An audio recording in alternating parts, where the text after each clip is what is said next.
स्थापना भयो भन्ने सम्बन्धमा एउटा इतिहास छ। त्यसलाई यहाँ चित्रात्मक रूपमा प्रस्तुत गरिएको यहाँदेखि सुरु हुन्छ। तपाईहरु चित्र हेर्नुस्, म भनिदिन्छु। परापूर्व कालमा एउटा ग्वालाले, ग्वाला भनेको गोठालो, उसले सुदर्शन नाम गरेको ब्राह्मण कहाँबाट कपिल नाम गरेको एउटा दुधालु गाई ल्याएर पालेको थियो। अनि उसले त्यो गाईलाई सधैँ यो चाङ्गुको वनमा चराउने गर्दथ्यो। त्यति बेला यो चाङ्गु भनेको चाँपै चाँपको रुखले भरिएको एउटा वन थियो। अनि गाई चाहिने चढ्दा चढ्दै सधैँ एउटा रुख मुनि पुग्ने गर्थ्यो। गाई जब त्यो रुख मुनि पुग्थ्यो तब त्यस रुखबाट त बच्चा निक्लेर गाईको दुध सबै खाइदिने गर्थ्यो। त्यो कुरो त्यो ग्वालालाई थाहा हुँदैन थियो। अनि बेलुका दुध दुहुन खोज्छ, गाईले दुध दिँदैन। गाईले दुध नदिएपछि उसले ब्राह्मण कहाँ दुध पनि लगिदिन सक्दैन। र एक दिन त्यो ग्वाला ब्राह्मण कहाँ गएर बाजे गाईले दुध दिएन, त्यस कारणले दुध ल्याउन नसकेको भन्ने कुरो भन्छ। त्यो कुरो सुनेपछि ब्राह्मण अचम्म मान्छ। त्यस्तो दुधालु गाईले पनि दुध दिएन भनेर भन्यो, के भएर दुध नदिएको, यो त थाहा पाउनै पर्यो भनेर भोलिपल्ट नि दुवैजना गाईको चियो गरेर हेरिरहन्छ। त्यो दिन पनि सधैँ झै नै गाई चढ्दा चढ्दै त्यही रुख मुनि पुग्छ र रुखबाट त बच्चा निक्लेर गाईको दुध खाएको उनीहरूले देख्छ। त्यो देखेपछि के ठान्छ भन्दाखेरि यस्तो वनमा रुखबाट निक्लेर गाईको दुध खाने यो बच्चा पक्कै पनि भूतपेटे हुनुपर्छ। यो बस्ने रुखै काट्दो भनेदेखि त यहाँ बस्दै बस्दैन भन्ने सोचेर त्यो सुदर्शन ब्राह्मणले बच्चा निक्लिने रुख काटिदिन्छ। अनि जब त्यो रुख ढल्छ तब त्यहाँ तिनीहरूले भगवान विष्णुको शिर छेदन भएको देख्छ। यो भगवान विष्णु भनेको चाङ्गुनारायण। त्यो देखेपछि ओहो हाम्रो हातबाट त पाप भयो, प्रभु क्षमा गरिदेऊ भनेर प्रार्थना गरिरहेको बेलामा आकाशवाणीबाट आज्ञा हुन्छ कि यसमा तिमीहरूको केही दोष छैन, किनभने पूर्व जन्ममा मैले तिम्रो बाबुको वध गर्दा मलाई ब्रह्म हत्या लागेको थियो। त्यो ब्रह्म हत्याबाट मोचन पाउनुको लागि यो जन्ममा तिम्रो हातबाट मेरो शिर मैले कटाउन लगाएको, तिमीहरूलाई केही पाप छैन भनेपछि उसो भए हामी के गरौँ त प्रभु भन्दा यही ठाउँमा मेरो मूर्ति स्थापना गरेर यो मन्त्रले पूजा गर्ने गर भनेर एउटा मन्त्र दिएको थियो। अनि त्यही ठाउँमा चाङ्गुनारायणको मूर्ति स्थापना गरेर आजसम्म पनि उही सुदर्शन ब्राह्मणका सन्तान पुजारी भएर त्यही मन्त्रले पूजा गर्ने गरिरहेछ र ग्वालाका सन्तान चाहिँ भरेल भएर भण्डारीको रूपमा चाङ्गुनारायणको सेवा गर्ने गरिरहेछ। अनि यही ठाउँमा चाङ्गुनारायणको मन्दिर बने। चाङ्गुनारायणसँग सम्बन्धित हुलाक टिकट र नोट 10 रुपियाँ जाने नोटमा भएको यो विष्णुको मूर्ति माथि मन्दिरको बाहिर तपाईहरुले देख्नुभयो होला। यहाँको यी बाजाहरू बिहे वर्षमा बजाइने, यिनीहरू जात्राको बेला बजाइने, यिनीहरू भजन गाउँदाका बाजाहरू र हाम्रो यहाँ लाखे नाच पनि हुने गर्छ।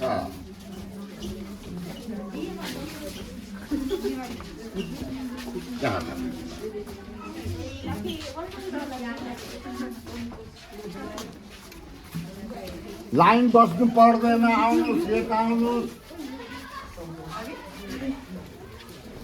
हेर्नुहोस् यसमा लेखेको यो लिपि छ नि अझै हाम्रो काठमाडौँ उपत्यकाको सबभन्दा पुरानो लिपि। यो लिपिलाई गुप्त लिपि भनिन्छ। माथि चाङ्गुनारायणको प्राङ्गणमा मानदेव राजाको शिलास्तम्भ छ, ढुङ्गाको खम्बा। त्यसमा यही अक्षर लेखिएको लडाइँमा प्रयोग हुने हात हतियारहरू खुँडामा यता धार खड्गमा दुवैतिर तरवारमा यता यो ढाल गैँडाको छालाको तरवारले हान्दा छेक्ने भाला यसरी समातेर खोज्ने यो चर्खा धेरै पुरानो र कलात्मक मूर्तिहरू पनि कुँडिएको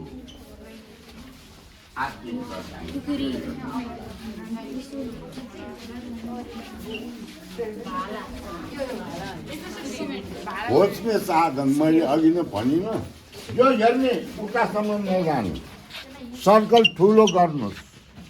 पछाडिसम्म जानु यता आउनु सर्कल ठुलो गर्ने भने अगाडि नआउनु पहिला हाम्रो नेपालमा यस्तो तराजुको चलन यसलाई तुलो भनिन्छ यसमा जोख्दा ढक हाल्नु पर्दैन हामीले जोख्नु पर्ने वस्तु यसमा राख्दै जाँदा यो डन्ठा उठ्दै आउँछ हेर्नु अनि यो सिधा भएपछि ठिक भयो राख्नु परेन पुग्यो यसमा यहाँ धर्सो राखेको छ हेर्नुहोस् यो धर्सोमा यो धागो सार्ने जस्तै यहाँ राख्दा 1 पाउ 2 पाउ 3 4 5 6 7 त्यसरी बढ्दै जाने प्रारम्भ कालको तरल 225 175 140 वर्ष पुरानो धानहरू विभिन्न कालका माना पाथेहरू बाँसको ट्याङ गाउँमा बनाउनु भएकोले यसलाई ट्याङ पाथे भनिन्छ तामाको चुले पाथे चुचाउनु भर्ने यो धलोटे माना पाथेमा निम्तो भर्ने माथि जानु उसले देखाइदियो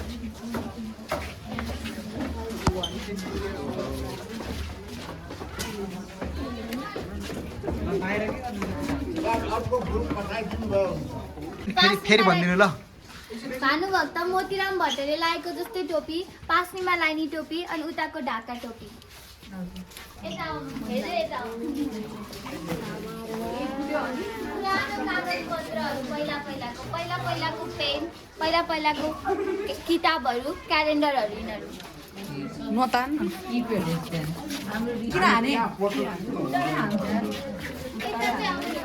बाहिर ए ल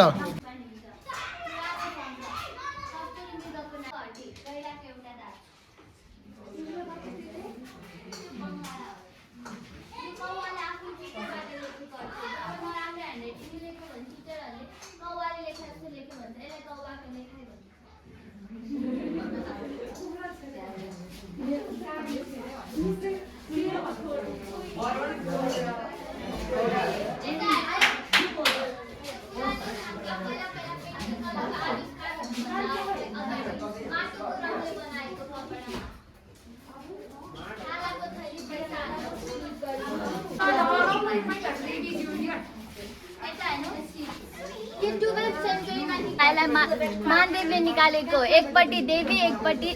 सिंहको चित्र छ यसमा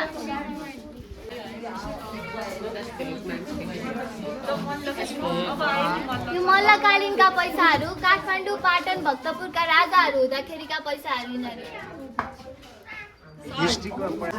यता हेर्नु सबैजना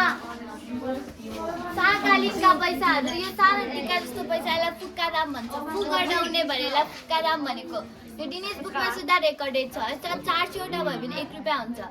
जुन दाम 800 वटा भयो भने अहिलेको 1 रुपियाँ हुन्छ फेरि म भन महेन्द्र वीरेन्द्र ज्ञानेन्द्रका पालिका पैसा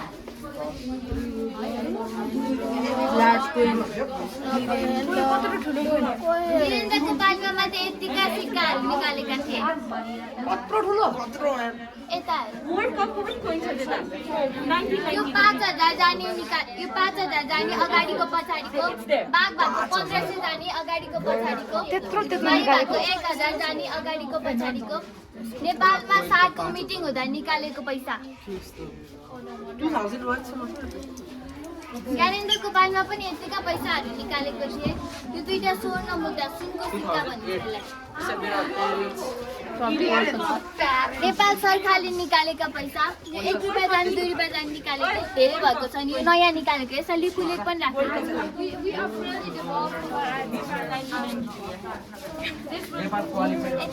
हाम्रो राजा मानदेवले माथि मन्दिरमा धर्म कमाउनुको लागि एउटा प्रोग्राम राखिएको थियो यो राजा मानदेवकी 4वटी श्रीमती छोरा छोरी यो यज्ञमा बसिरहेको उनकी आमा राजा मानदेवले यो गाईहरू चाहिँ दान दिन राखिएका यिनीहरू भाइ भरदारहरू अनि राजा मानदेवले आफ्नो शिलाश्रम यो मेन गेटको सामुन्य बनाएको थियो यसको माथि गरुड राखेको थियो अहिले यो शिलाश्रम भाँचेर यतापट्टि राखिएको छ अनि गरुड सिधै तल राखिएको छ काठमाडौँको राजा जयप्रकाश मल्ल र तलेजु भवानी पासा खेलिरहेको फोटो जयप्रकाश मल्ल चाहिँ तलेजु भवानीको एकदमै ठुलो भक्त थियो उसको भक्तिदेखि खुसी भएर ऊ जहिले पनि राति राति जयप्रकाश मल्लको कोठामा पासा खेल्न आउँथ्यो अनि राम्रो केटी देखेपछि सबै केटाहरूको मन बिग्रिन्छ त्यसै गरी जयप्रकाश मल्लको नि मन बिग्रेको कुरा तलेजु भवानीलाई थाहा पायो अनि त्यो रातिदेखि ऊ पासा खेल्न आएन उसँग अनि उसले धेरै नै सम्झिन्थ्यो एक राति उसको सपनामा आएर भने कि तिमीले साक्ष्य खुल्की 32 लक्षणले युक्त भएकी कन्यालाई कुमारीको रूपमा स्थापना गर्नु म त्यसैमा आउँछु नि त्यसैले जयप्रकाश मल्लको पालादेखि नेपालमा कुमारीको स्थापना गरेको अहिले पनि भक्तपुर ललितपुर काठमाडौँमा तिनटैमा कुमारीको स्थापना अहिलेसम्म पनि गरिन्छ नोटको चलन आएको हो त्योभन्दा अगाडि सिक्काहरू थियो त्रिभुवनको पालादेखिका पैसाहरू आदामा प्रयोग हुने सामानहरू अनि उतापट्टि वर्तमान गुफाहरूमा प्रयोग हुने सामानहरू हिँड्दै माथि जानु दिदी माथि जाने हो वर्तमान गुफाहरूमा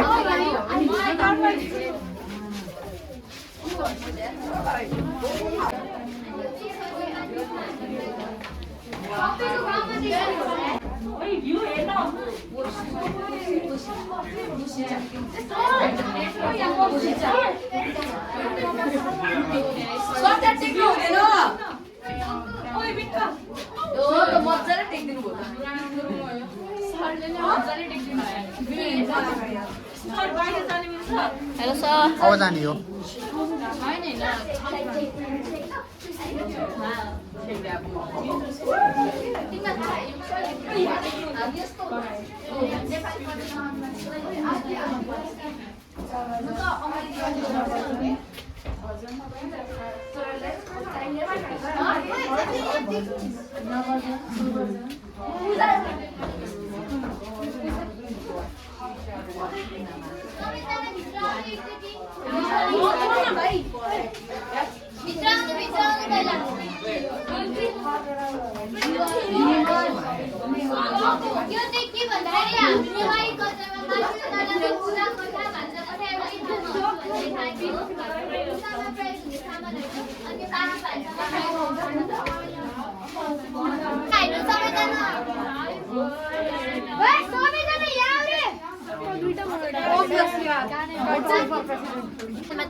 त्यो घोप्टाएपछि त्यो पानी यताबाट बाहिर जान्छ हिलो नहोस् भने बनाएको यो खोलालाई मनोहरा खोला भनिन्छ यो खोला चाहिँ बोर्डर हो काठमाडौँ र भक्तपुरको पारी काठमाडौँ वारी भक्तपुर पर्छ उ त्यो घरै घर भएको साँखु भनिन्छ त्यसलाई यो देखिरहेको हिमाल छ नि यसलाई गणेश हिमाल भनिन्छ अनि यो डाँडाको उत्तरपट्टि डाँडा नगरकोट यतापट्टि सुन्दरी जल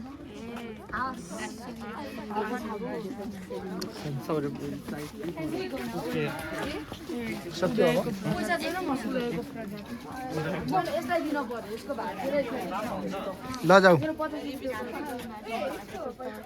झर्ने अब ल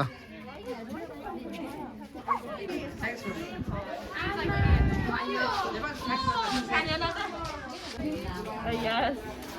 Yeah, I mean, yeah.